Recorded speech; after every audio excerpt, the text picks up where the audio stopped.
I must admit, I actually got my life of this Verzuz with Xscape and SWV. I mean, their music took me back to my childhood, and I was living. Let's talk about it, y'all.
Hey, what's up, everybody, and welcome back to KRSTV. This is your boy Kenny. Now remember, subscribe to my channel, and click that bell so you can get notifications every time I drop a video. Also, follow all the information I have in the description box as well as the comment section. Also, like this video, comment on this video, and share this video. Now, before I get started with this review, let me send a shout out to Metro Health DC. If you're in the DMV area and you're looking for quality health care, reach out to Metro Health DC today. The number is in the description box the number is in the description box as well as the comment section, and there's also a form that you can fill out, and someone from the outreach team will be in touch with you. Also, let me send a shout out to GMHC, which is Gay Men's Health Collaborative. If you are in the DMV area and would like to get tested for HIV, reach out to the GMHC crew for a home testing kit. You can have the kit mailed to you, or you can call and make a same-day appointment and come to our location to pick one up. And if you're interested in getting set up with PrEP, which is HIV prevention medication, reach out to us at the GMHC crew for that as well. And if you're a fan of your boy KRSTV and would like to become one of my Black Diamonds, subscribe to my Patreon today. Black Diamonds, because in darkness, we still shine.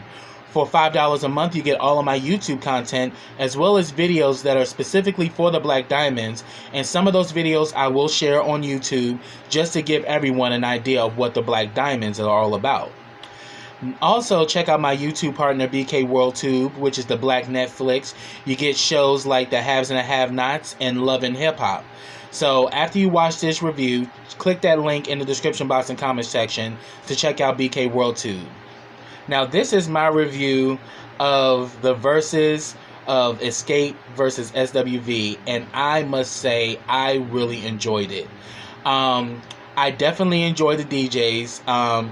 DJ A1 was doing his thing. There were moments where I was kind of laughing at him, especially when he started doing that little dip shit. I was like, and then I was also happy to see the legend herself, DJ Spinderella, representing SWV. And Spinderella looks great. I love the shirt that she made. It was like a dress. She looked really good.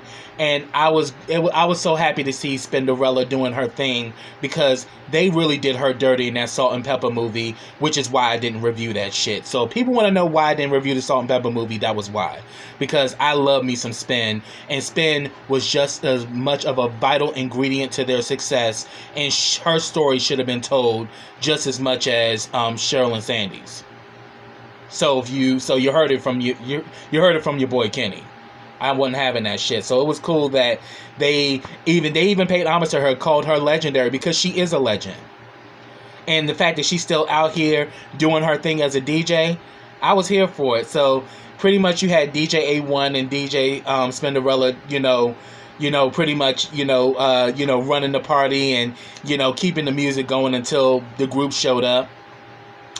Xscape finally came through. They all looked good, Miss Candy was snatched, honey. And, Tiny has all this controversy going on right now, but Tiny showed up and she showed out.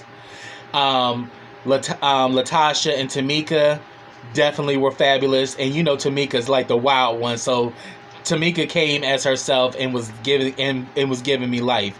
And I have to say, Latasha looks good after all these years. I mean, she has maintained, she has kept that weight off, and she looks amazing. So then SWV comes out. They all looked good too. You know, I love Coco's braids.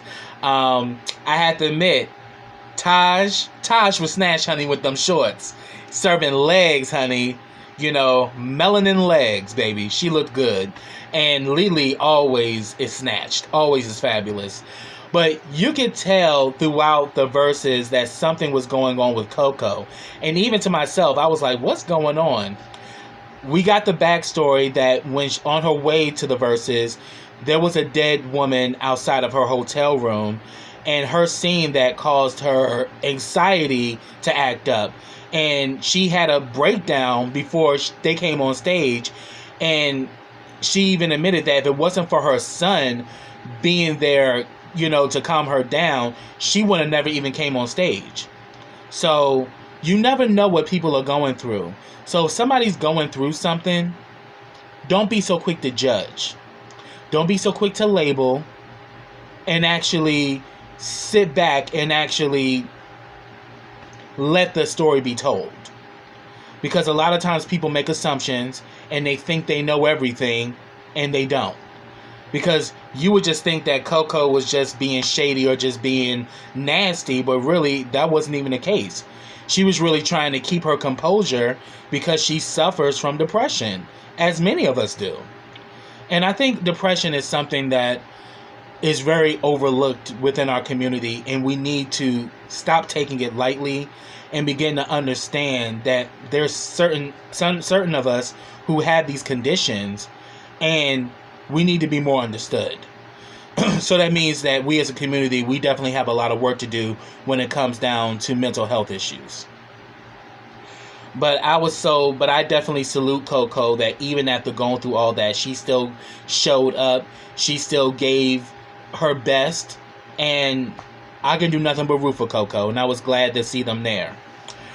But some of the highlights for me was when Xscape did Tonight. You know, that was on their first album. They sung that down, and definitely that was one of the songs that really showcased Tiny's vocals. And Tiny did not disappoint, honey. It was beautiful, and that was definitely a moment for me because I love Tonight. I mean, when I remember when my uncle bought that album, he literally played that whole album from beginning to end, and he would just let it play. Oh yeah, and another highlight for me was when they did Is My Living in Vain from that album. You know, shout out to the Clark sisters. And I loved their version, because I remember we used to be singing it in the car all the time as a kids, you know, as we were children, because I was a big Xscape fan, but I was also a big SWV fan too. I mean, you know, always You're Always on My Mind is like my favorite SWV song. Like, it's on my playlist. I love that damn song. But yeah, definitely a highlight for me. And that was a highlight for SWV when they did You're Always on My Mind. I Got My Life. I was like, that's my jam. Oh man. But also when they did Weak, that was also a highlight for me for SWV. And then another highlight for Xscape was when they did If You Want To. They only did like the first part of it. The damn crowd went ape and was like, run that back, bring it back. And they brought it back, and Tiny did her part, and then Latasha came and sung the fuck down, honey. When she did her part, I was getting my life. I was like, yes. You know, so I'm glad that they brought it back, because, you know, we love that. That's definitely a timeless track. Also, I loved it when they played The Softest Place on Earth, which was written by Joe. I'm glad that they played that. And, you know, I was just jamming the entire time. And then also I loved it on SWV when they played Be Right Here. you know, and you know that the one that they did with the Michael Jackson sample, that was produced by Teddy Riley. So that was cool that they did that, because they had like 3 versions of Right Here, and that was the one that really made it on the charts and did very well on the charts. And even Michael Jackson signed off on it. He said that he really loved that sample. He said it was great. Oh yes, and what was some? Oh yeah, and I also like this. You know, when they did the song with Lily singing, because that was on the Cosign album. Lily got some vocals on her, honey. And the thing about it is that all 3 of those girls can sing, but you know the producers mainly focused on Coco, so they made Coco like the lead singer. But you know, she is the strongest singer out the 2, but the 2 of them can hold their own as well. So it was cool to see that they played that song that Lily did, and then also, "Ain't No Man." I'm glad when they played that, because I love that track too, and that really showcased Taj vocals, and that was everything. So it was just really great to listen to all of these songs that are a part of my childhood, songs that I had some very, you know, very powerful moments throughout my life to the soundtrack. I mean, they were the soundtrack of our generation, so they are legends themselves, you know, Xscape and SWV. So it was great that this was a win for the culture, that we actually got to see this. And I also loved how they just really came and they gave us what we wanted. So as a fan, I enjoyed it. But get down in those comments and let me know your thoughts. You know, things you liked, things you disliked. You know, share your thoughts about what happened. Because I truly enjoyed it. I really was happy to see my, you know, 2 of my favorite girl groups actually have this moment on Verzuz. And I would say it's definitely one of the best ones they've done so far. And I was over the moon. I was so happy, you know, to see these ladies, these black queens, represent music and represent our culture. It was everything. You know, black is beautiful, baby. So that's what I have, y'all. Get down in those comments and let me know your thoughts. What were some of your highlights, and what were some of the things you liked about the show, and what some of the things that you didn't like? You know, share your thoughts down in those comments. I'd like to hear your thoughts. So until next time, everybody, take care.